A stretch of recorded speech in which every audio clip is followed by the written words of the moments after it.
ક્ષત્રિય સમાજ માટે આજનો દિવસ ખૂબ ખાસ ગણવામાં આવશે, કારણ કે આજે ગદેથડ ખાતે ગાયત્રી આશ્રમ આવેલું છે. તેમાં જ આજે ક્ષત્રિય સમાજના પૂર્ણિમાનો કાર્યક્રમ યોજવામાં આવ્યો છે અને આ કાર્યક્રમમાં મુખ્યમંત્રી ભૂપેન્દ્ર પટેલને પણ આમંત્રણ આપવામાં આવ્યું છે. કેમ આજનો દિવસ ક્ષત્રિય લોકો માટે ખાસ છે, દરેક વાત કરીશું આ વિડીયોમાં. નમસ્કાર, હું હંસિની અને તમે જોઈ રહ્યા છો નિર્ભય ન્યૂઝ.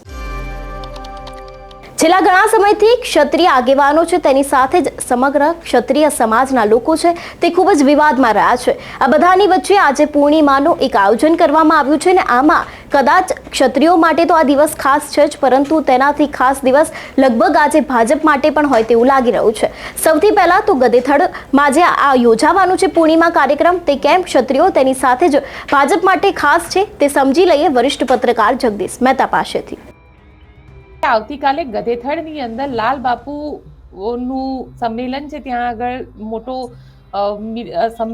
ત્યાં મોટું સંમેલન થશે અને એ સંમેલનની અંદર એક તરફ મુખ્યમંત્રીથી લઈને હર્ષ સંઘવી સમેત આખી સરકાર હશે અને ક્ષત્રિય નેતાઓની સાથે ક્ષત્રિય સમાજના લોકો પણ હશે.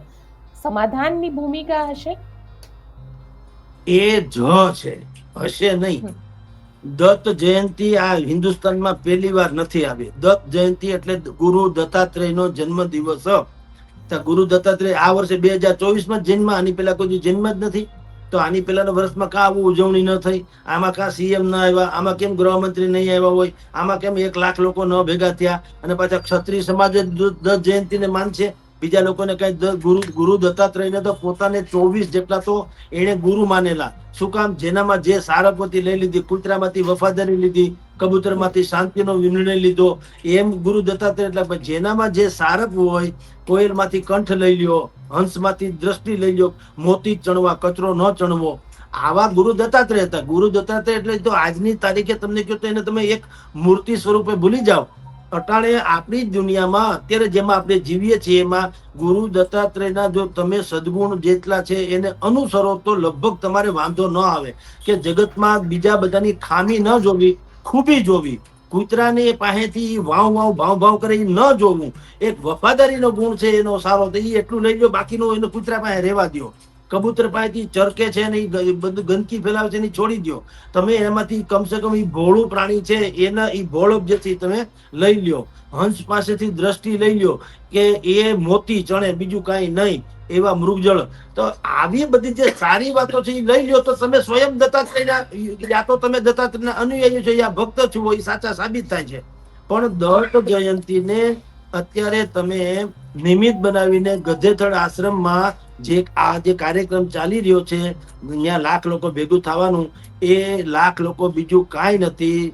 ક્ષત્રિય સમાજની સંકલન સમિતિ જે છે એને સરકારને આતા બાપા કર્યા. એ લોકો ત્યાં આવ્યા. મુખ્યમંત્રી પણ આવશે હાથે કામ પડતા મેલીને. શું કામ? માથે ચૂંટણી છે, જિલ્લા તાલુકા પંચાયતથી માંડીને ગ્રામ પંચાયતોની ચૂંટણી છે. ને આ ચૂંટણી જે છે એ ગ્રાસરૂટ લેવલની ચૂંટણી ગણાય. 1 to 1 ઉમેદવાર ને મતદાર બે એકબીજાને ઓળખતા હોય. આમાં કોઈની ફાકા ફોદરી હાલે નહીં, રેવડીબાજી હાલે નહીં, નરેન્દ્ર મોદી થી માંડીને રાહુલ ગાંધી સુધીનો ચહેરો હાલે નહીં, એજન્ડા હાલે નહીં, બંધારણને બચાવો કે હિન્દુત્વને કટ્ટર હિન્દુત્વ કરો, એવી કોઈ મુદ્દા ના હાલે. કારણ કે આ ચૂંટણી ગ્રામ્ય પંચાયત લેવલની છે. અહીંયા ભાઈ કહી દે કે આપણે ગામમાં ગોંદરો નથી, ગામમાં હવેડો નથી, ગામમાં રામ મંદિરનો ઓટલો તૂટી ગયો છે, હનુમાનજીની ડેરી ભાંગલી તૂટલી છે, ગામમાં આવવાનું પ્રવેશ દ્વાર છે બરાબર નથી, રોડ રસ્તા અંદરના ઇન્ટિરિયર જે છે ખરાબ છે, બસ સવારે આવે છે સાંજે જાય છે, માંડ માંડ મેળ પડે છે. આવા બધા સ્થાનિક પ્રશ્નો હોય. હવે એમાં કઈ તમારે હિન્દુત્વ બિંદુ એવો ડખો હાલે નહીં. એવા કેસમાં ક્ષત્રિય સમાજ જે છે એનો હોલ્ટ જે છે એ દરેક ગામમાં, દરેક પંથકમાં વધારે રહેવાનો. તમારી જાણ ખાતર ગામ ખાતે એકાદ ખોડું, 2 ખોડા બાપુના હોય ને તો એનો હોલ્ટ જાજો હોય. આપણી જંગલમાં સિંહ 1-2 જ હોય, પણ એને કઈ આમ બતાવવાની જરૂર ન હોય. બીજા બધાને ઘડીએ ઘડીએ કહેવાની જરૂર ન હોય. બધા પ્રાણીઓને, હરણા સહિતનાને, કે ભાઈ જો હું સિંહ છું, હું રાજા છું, હું સિંહ છું, એમાં કહેવાની જરૂર ન હોય. એની ડણક કાફી છે, એની રાજા સર્વમાન્ય છે, સર્વ વિદિત વાત છે. એવી રીતે ક્ષત્રિય સમાજ જે છે એનું ઉપજણ જે વિસ્તારમાં એ હોય ત્યાં એનું ઉપજણ આવું જ હોવાનું. એટલે એ ધારે તો મતને ઉલટાવી સુલટાવી શકે એવી એનો પ્રભાવ હોય છે. કારણ કે એમ કઈ નથી મફતમાં મળતા, એના મૂળ ચૂકવવા પડતા. એના જેવું છે. બાપુગીરી પણ કઈ એમને નથી મળતી. એમાં 5-50 લોકોના કામ કર્યા હોય છે અડધી રાતના. તો એ બધાના જે કામ કર્યા છે એ જે અસર થાય એ અસર હવે ન થાય. પરસોત્તમ રૂપાલાના વખતથી શરૂ થયેલો ગુસ્સો બિલકુલ ઓગળીને શાંત થઈ જાય. ભારતીય જનતા પાર્ટી અને ક્ષત્રિય સમાજ બેમાં સમાધાન થઈ જાય. એમાં આવી પાછી પવિત્ર વિભૂતિ જે છે ગધેથડના લાલબાપુ, હવે એના વિશે કાંઈ કરતા કાંઈ બીજું બોલી શકાય એમ નથી. આનાથી સારી વિભૂતિ હવે ગોતવી અઘરી છે સૌરાષ્ટ્રભરમાં.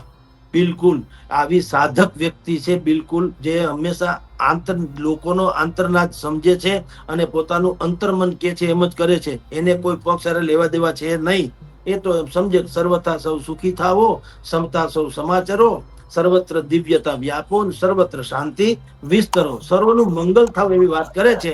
એ સેન્સમાં અત્યારે એ દરબાર સમાજ ભેગા થઈને મોટા ભાગે તો તમને કહું આજે જે મીટિંગ થવાની છે એમાં બીજું કશું જ નથી થવાનું.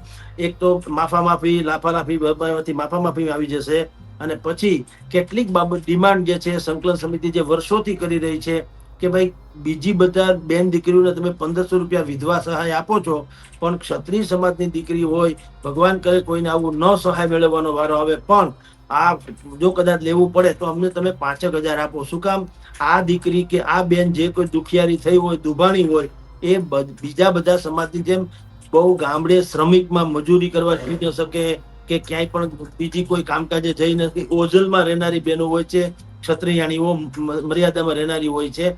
તો એવી બેન દીકરીઓને પોતે જીવી શકે, બાકીનું જીવન ગમે એમ કરીને વ્યતીત કરી શકે, એટલે એને કમસે કમ 5000 રૂપિયા આપો. આમ જુઓ તો સાહેબ તમારી જાણ કરતા આ ક્ષત્રિય બહેનોને નહીં, અત્યારના યુગ પ્રમાણે 1500-2000 રૂપિયાનું કાંઈ આવતું નથી.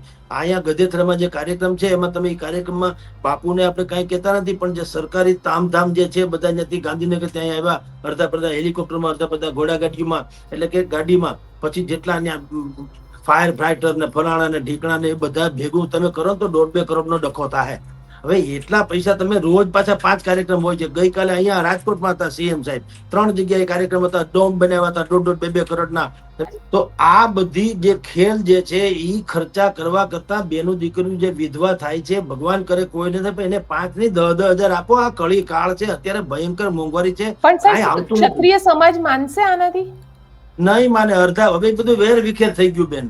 ક્ષત્રિય સમાજમાં પણ હવે વેર વિખેર થઈ ગયું, માને કે ન માને એમાં કોઈનું કોઈ માનતું નથી. તો આપણે મંચ ઉપર બોલીએ એટલે એમ બધા કહેતા હોય છે. એક સમય હતો જયારે પરસોત્તમ રૂપાલાની વિરુદ્ધમાં વાત શરૂ થઈ, ત્યારે જે શરૂઆતનો ફેઝ હતો ત્યારે ક્ષત્રિય સમાજની વાત બરાબર હતી, કારણ કે એમાં જરાક ઇન્ડિવિજ્યુઅલી પણ ડખો થઈ ગયો ને એમાં બેન દીકરીનો મુદ્દો વધી ગયો હતો. હવે એમાં દુનિયાભરના ફાટા પડી ગયા. શંકરસિંહ વાઘેલાએ નોખી પાર્ટી બનાવી, પછી જે રાજવી પરિવારો તો અસ્મિતા મોરચો હતો, હવે એનું કઈ અસ્તિત્વ છે કે નહીં પોતાનું એ કઈ ખબર નથી. સંકલન સમિતિ વાળા તો કે અમને માનતા નથી, કરણી સેના જુદી વાત કરે છે. એટલે હવે એમાં બધું વેર વિખેર થઈ ગયું. તો બીજું હું ભાજપ હોય કે કોંગ્રેસ, રાજકારણીઓને બીજું શું જોઈએ? ભાગલા પાડો ને રાજ કરો. તમારે ત્યાં બધું સત્યાનાશ થઈ ગયું, કોઈનું કોઈ માને એમ તો છે નહીં. પણ હવે મેસેજ શું જશે? અહીંયા ધારો કે ગધેથડમાં બધું થઈ જાય, 5-10 ક્ષત્રિય અગ્રણીઓ ભેગા થશે ને હમણાં કહેશે કે હવે આપણે સરકાર આરે જે કઈ ડખો હતો એ હવે આપણે બંધ કરીએ છીએ, સમાધાન થઈ ગયું છે, આમ ને તેમ. તો એના જેટલા અનુયાયી કોમન ફેક્ટર વાળા લોકો હોય છે, જેને રાજકારણ લેવા દેવા નથી હોતું, એ લોકો માની બેસશે કે ભાઈ હકીકત છે આપણે સમાધાન થઈ ગયું. પણ બાકી જે લોકો મંચસ્થ લોકો છે એને આ નથી ગમતું, કારણ કે એ લોકો નથી માનતા કે અમુકના લોકોથી સમાધાન થઈ જાય. પછી અમારું હું અત્યારે કરણસિંહજી માંડી અને જેના દ્વારા આ સમાધાનની ભૂમિકા ચાલતી હોય, તો બીજા બધા જે લડ્યા હતા ભૂતકાળમાં એને એમ થાય ને તો અમારું શું? અમે લડ્યા હતા. અમે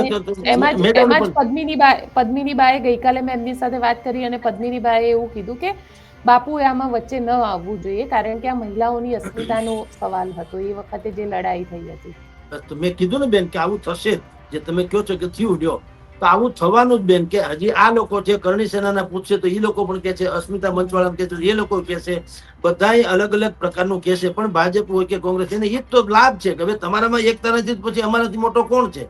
એટલે ઉજળ ગામ ને એડો પ્રધાન. આજે થઈ જવાનું છે સમાધાન કહેવાતું, અને જાહેરાત થઈ જશે. 2-5 માહિતી માગણી છે, આ લોકોની માગણી માન્ય પર રાખશે સરકાર. બાકીના બધામાં આશ્વાસન આપશે, ખાધું પીધું અને રાજ કર્યું. ટૂંકમાં ચૂંટણી પૂરી થઈ જાય, મત અમને આપી દો એટલે નવી સરકાર નવું સંગઠન રચવામાં ઠીક રહે, બીજું કઈ છે નહીં.